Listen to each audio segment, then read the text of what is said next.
तो दोस्तों, स्वागत है आपका हमारे YouTube चैनल कॉमिक फैन पर। चलिए दोस्तों, शुरू करते हैं अमर प्रेम सीरीज की 12वीं कॉमिक्स प्रेम प्रतीक।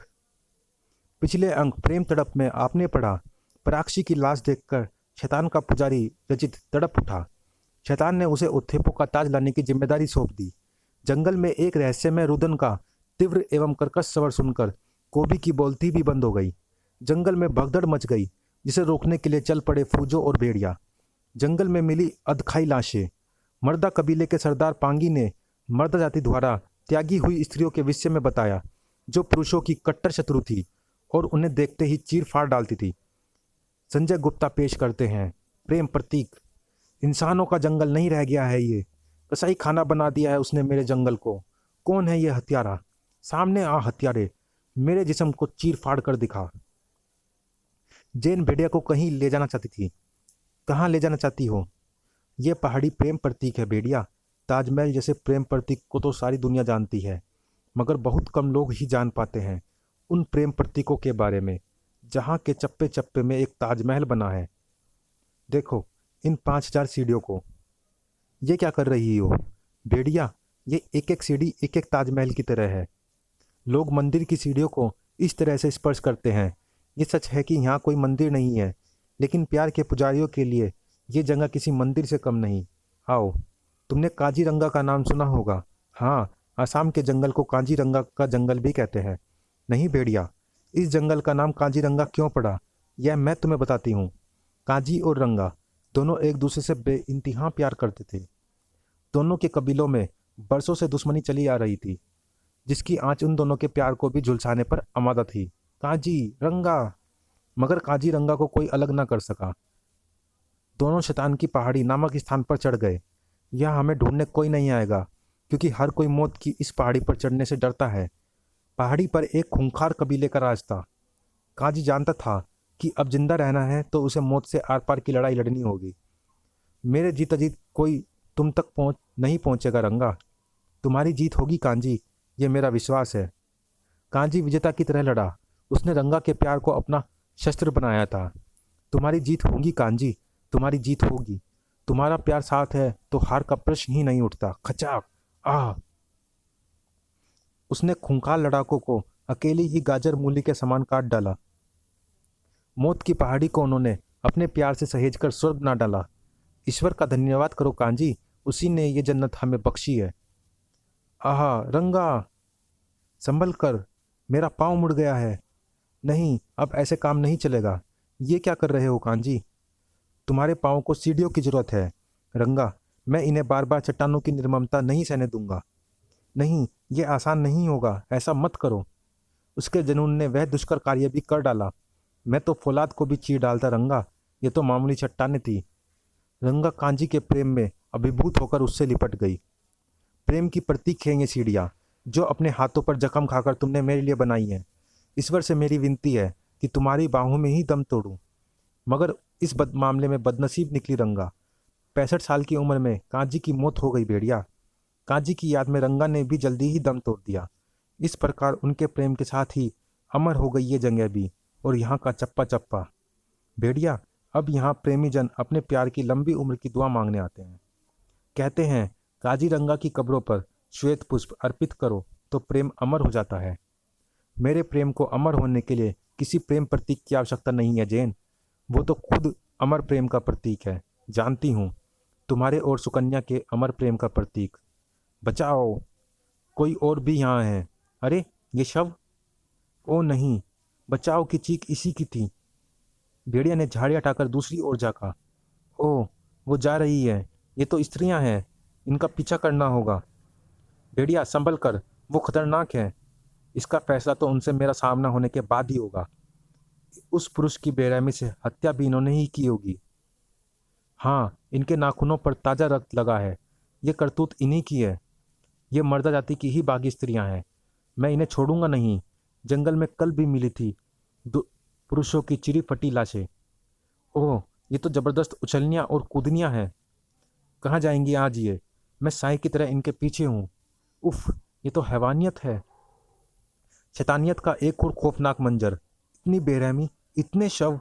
उफ। अब इन शवों में एक और शव बढ़ जाएगा। ये स्त्री कबीला है, पुरुषों को इस क्षेत्र के इर्द गिर्द भी फटकने की इजाज़त नहीं। उफ, और तू एक पुरुष होकर हमारे कबीले में ही चला आया। भेड़िया बचो, कड़ाक।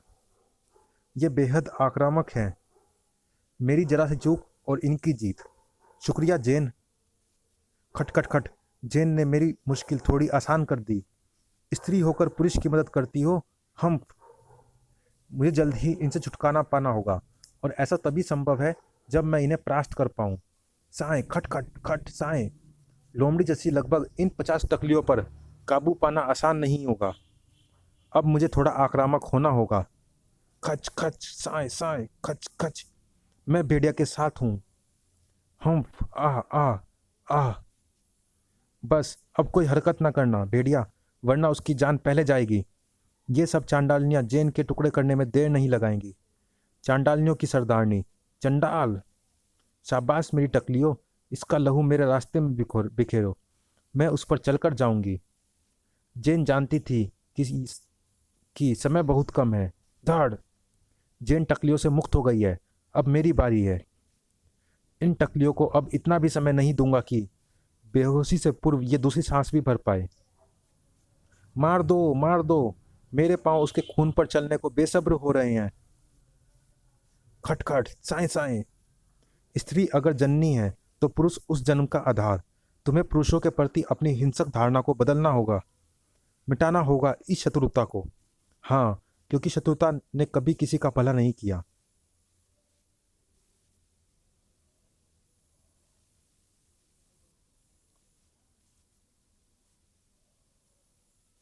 अपनी इन टकलियों के साथ तुम भी ये बात अच्छी तरह से समझ लो।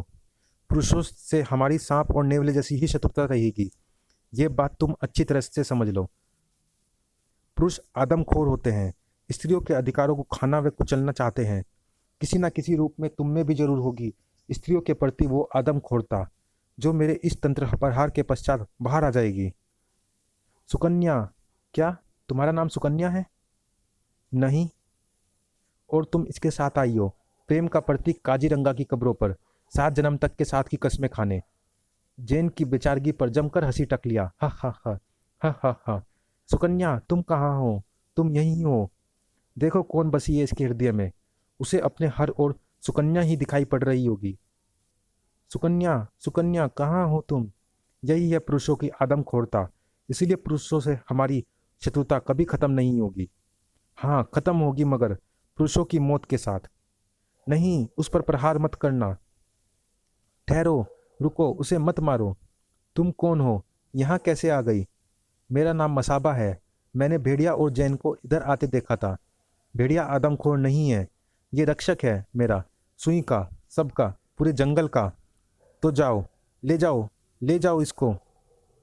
जाओ, पड़ा होगा वो नीचे कहीं पर। ले जाओ अपने प्रेम के शव को, और समझा देना उसे कि स्त्री कबीलों में मर्दों का प्रवेश वर्जित है। कोई पुरुष इस ओर ना आए, अन्यथा हम उसे सूली पर टांग देंगी। भेड़िया। हम अपने शिकार की लाशों को भी यहीं चट्टानों में दफन कर देते हैं। तुमने उस क्षेत्र से बाहर जिंदा ही उसे क्षेत्र से बाहर जिंदा ही फेंक दिया। हाँ, क्योंकि उसकी जान की सलामती मांगने वाली वो नन्ही बच्ची मर्दा जाति की थी। मर्दा जाति की स्त्रियों की आंखों के खास भूरे रंग और पुतली को मैं अच्छी तरह से पहचानती हूँ। भेड़िया जैसे नींद से जागा। मैं यहाँ कैसे आ गया? मैं तो स्त्री कबीले की खूंखार टकलियों से मुकाबला कर रहा था। उन्होंने मुझे पहाड़ी से नीचे फेंक दिया था। फूजा बाबा की कोशिशों से तुम्हें 2 दिन बाद होश आया है। तुम्हारे सिर पर चोट आई थी, और फिर जैन बता रही थी कि तुम तंत्र प्रहार के प्रभाव में भी थे, जिससे तुम्हारी इच्छा शक्ति भी सुप्त थी। उस कारण तुम्हें ठीक होने में थोड़ा वक्त लग गया, मगर अब मैं ठीक हूँ। स्त्री कबीले की खूंखार टकलियों को सबक सिखाना है मुझे। जंगल में जो आतंक उन्होंने मचाया है, मैं उन्हें उसका जवाब। जंगल में लटके मिले पुरुषों के शव वाली घटना में स्त्री कबीले की टकलियों का कोई हाथ नहीं है भेड़िया। चलिए दोस्तों, इस भाग में इतना ही। मिलते हैं इसी कॉमिक्स के अगले भाग में। तब तक के लिए धन्यवाद।